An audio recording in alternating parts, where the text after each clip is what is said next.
Learning class में आप सभी विद्यार्थियों का स्वागत है।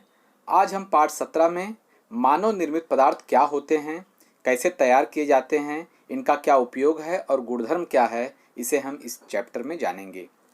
बच्चों, हम दैनिक व्यवहार में अनेक पदार्थों का उपयोग करते हैं। वे लकड़ी, कांच, प्लास्टिक, धागे, मिट्टी, धातु, रबर ऐसे अनेक पदार्थों से निर्मित होते हैं। इनमें से लकड़ी, पत्थर, खनिज, पानी इस प्रकार के पदार्थ प्राकृतिक रूप में पाए जाते हैं, इसीलिए इन्हें हम प्राकृतिक पदार्थ कहते हैं। बच्चों, मानव ने प्राकृतिक पदार्थों का प्रयोगशाला में अनुसंधान करके अनेक प्रकार के नए पदार्थों का उत्पादन किया है। इस प्रकार से निर्मित पदार्थों को हम मानव निर्मित पदार्थ कहते हैं, अर्थात इसी को हम मैन मेड मटेरियल कहते हैं। उदाहरण के लिए कांच, प्लास्टिक, कृत्रिम धागे, थर्माकोल आप लोग जानते ही हैं। इन सभी को हम कृत्रिम पदार्थ कहते हैं, अर्थात यह मानव निर्मित पदार्थ है, मनुष्यों ने इसे निर्मित किया है। अब हम प्लास्टिक के बारे में विस्तृत रूप से जानेंगे। बच्चों, सबसे पहले हम यह जानेंगे कि प्लास्टिक किसे कहते हैं। तो हम यह जानेंगे कि वे मानव निर्मित पदार्थ जो संश्लेषित अथवा अर्ध संश्लेषित कार्बनिक ठोस पदार्थों से बने होते हैं, उन्हें हम प्लास्टिक कहते हैं। बच्चों, आप लोगों ने तो प्लास्टिक देखा ही अपने घरों में।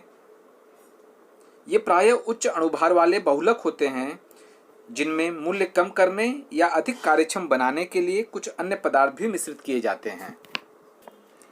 बच्चों, सभी प्लास्टिक की रचना समान नहीं होती है। कुछ की रचना रेखीय होती है तो कुछ की रचना चक्राकार होती है। ऊष्मा के प्रभाव के आधार पर प्लास्टिक को दो भागों में बांटा गया है, अर्थात दो प्रकार में बांटा गया है। सबसे पहला थर्मोप्लास्टिक। बच्चों, जिस प्लास्टिक को मनचाहा आकार दे सकते हैं उसे हम थर्मोप्लास्टिक कहते हैं। उदाहरण के तौर पे पॉलीथीन, पीवीसी इत्यादि। बच्चों, पॉलीथीन और पीवीसी से क्या क्या बनते हैं हमारे घरों में, हम वो चीज़ें पाई जाती है जैसे कि खिलौने, कंघी, प्लास्टिक की थाली, कटोरी इत्यादि। और दूसरे कुछ प्लास्टिक ऐसे होते हैं जिन्हें एक बार सांचे में ढालकर एक विशिष्ट आकार प्राप्त कर लिया जाता है, तो उसे अधिक ऊष्मा देने पर भी उसके आकार को नहीं बदला जा सकता है। ऐसे प्लास्टिक को हम थर्मोसेटिंग प्लास्टिक कहते हैं।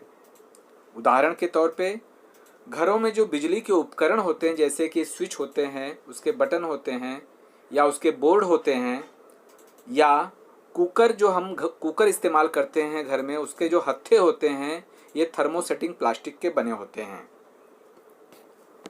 अब हम प्लास्टिक के कुछ गुणधर्मों के बारे में जानेंगे। बच्चों, प्लास्टिक पर कभी जंग नहीं लगता है तथा प्लास्टिक का विघटन नहीं होता है। इस पर हवा में उपस्थित नमी, ऊष्मा, बारिश इसका कोई प्रभाव सामान्य रूप से नहीं पड़ता है और इससे किसी भी रंग की वस्तु बनाई जा सकती है।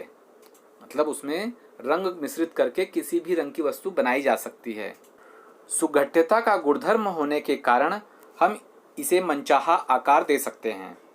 यह ऊष्मा तथा विद्युत का कुचालक होता है और भार में हल्का होने के कारण परिवहन करना सुविधाजनक होता है। बच्चों, आपके स्क्रीन पर प्लास्टिक के प्रकार दिए गए हैं और उन प्रकारों के भी कितने प्रकार हैं वह भी दिया गया है, उसकी उपयोगिता दी गई है।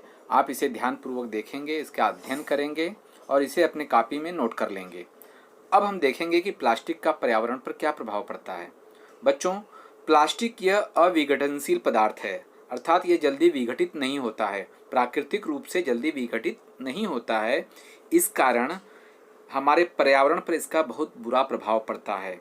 इसीलिए आप लोग देखे होंगे सरकार हमेशा यह कहती है कि प्लास्टिक की थैलियों का उपयोग न किया जाए, क्योंकि इसके कारण हमारी ज़मीन और हमारा पर्यावरण दूषित हो रहा है। फिर भी प्लास्टिक हमारे जीवन में एक अभिन्न अंग है। इसका उपयोग कई स्थानों पर होता है, कई जगहों पर होता है। जैसे कि प्लास्टिक का उपयोग स्वास्थ्य तथा चिकित्सा विज्ञान में किया जाता है, सिरिंज, दस्ताने इत्यादि में। माइक्रोवेव ओवन में भोजन पकाने हेतु विशिष्ट पात्र प्लास्टिक से बनाए जाते हैं। बच्चों, गाड़ियों को खरोंचों से संरक्षण होने के लिए गाड़ियों पर टेफ्लॉन कोटिंग की जाती है। टेफ्लॉन यह एक प्लास्टिक का प्रकार है। प्लास्टिक के 2000 से भी अधिक प्रकार हैं। हवाई जहाज के कुछ भाग जोड़ने के लिए प्लास्टिक के कुछ प्रकारों का उपयोग किया जाता है। लेंस, कृत्रिम दांत बनाने के लिए भी पॉलीएक्रिलिक जैसे प्लास्टिक का उपयोग किया जाता है। अब हम थर्माकोल के बारे में जानेंगे।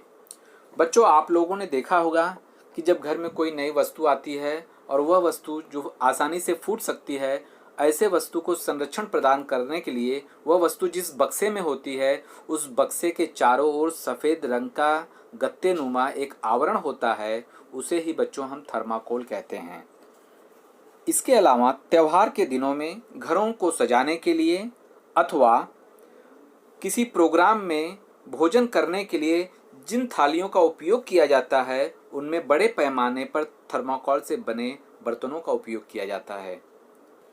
यह थर्माकोल होता क्या है? थर्माकोल अर्थात पॉलीस्टाइरीन इस संश्लेषित पदार्थ का एक रूप जो 100 डिग्री सेल्सियस से अधिक तापमान पर द्रव अवस्था में तथा ठंडा करने पर ठोस अवस्था में रूपांतरित होता है, जिसके कारण हम उन्हें मनचाहा आकार दे सकते हैं। वे आघात शोषक होने के कारण नाजुक वस्तु के सुरक्षित आवरण के रूप में इसका उपयोग किया जाता है। बच्चों, हमारे दैनिक जीवन में हम थर्माकोल का अब तो बहुत कम हो गया, पहले बहुत बड़े पैमाने पर उपयोग किया जाता था। थर्माकोल के अत्यधिक उपयोग होने के कारण पर्यावरण तथा मानव जीवन पर उसका बुरा प्रभाव पड़ा। बच्चों, यह बुरा प्रभाव कैसे पड़ता है इसे हम जानेंगे। नंबर 1, स्टायरीन में कैंसर के घटक होने के कारण थर्माकोल के निरंतर संपर्क में रहने वाले व्यक्तियों को रक्त का ल्यूकेमिया तथा लिम्फोमा इस प्रकार के कैंसर होने की संभावना अधिक होती है।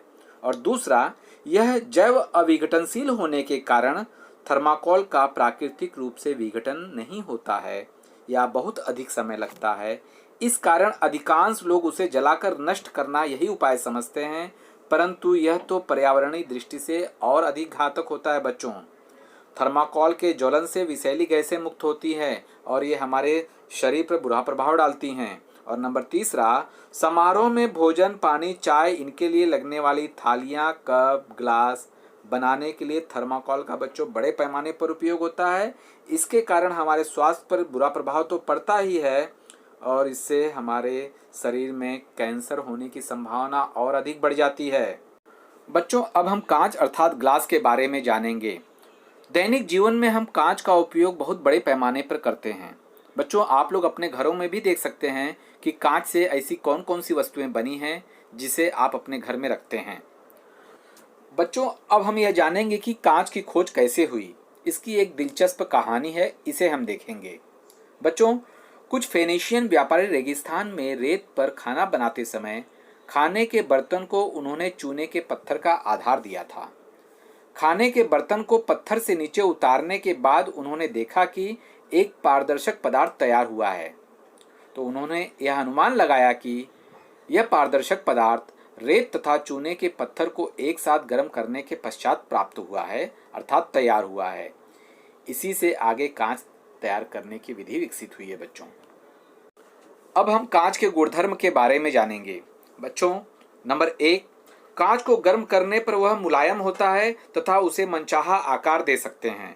नंबर 2, कांच का घनत्व उसके घटक तत्वों पर निर्भर होता है। नंबर 3, कांच ऊष्मा का मंद चालक है, उसे शीघ्र ऊष्मा देने पर अथवा गर्म कांच तुरंत ठंडा करने पर वह चटक जाता है अथवा टूट जाता है। और चौथा, कांच विद्युत का कुचालक होता है, इसलिए विद्युत उपकरणों में विद्युत कुचालक के रूप में कांच का उपयोग किया जाता है। और नंबर 5, कांच पारदर्शी होने के कारण प्रकाश का बहुत सारा भाग कांच से प्रेषित होता है, परंतु कांच में क्रोमियम, वेनेडियम या आयरन ऑक्साइड का समावेश होने के कारण ऐसे कांच में बड़ी मात्रा में प्रकाश अवशोषित करने की क्षमता होती है। बच्चों, कांच के कुछ प्रमुख प्रकार हैं, जैसे कि सिलिका कांच, बोरोसिलिकेट कांच, अल्कली सिलिकेट कांच, सीसा युक्त कांच, प्रकाशीय कांच, रंगीन कांच, संस्कारिक कांच। यह कांच के प्रमुख प्रकार हैं। बच्चों, आप लोगों ने देखा होगा कि आपके आसपास अथवा घरों में अनेक प्रकार के कांच से बनी वस्तुओं का उपयोग किया जाता है। इसमें इन्हीं प्रकार के कांचों का उपयोग होता है। और आज के लिए इतना ही। धन्यवाद।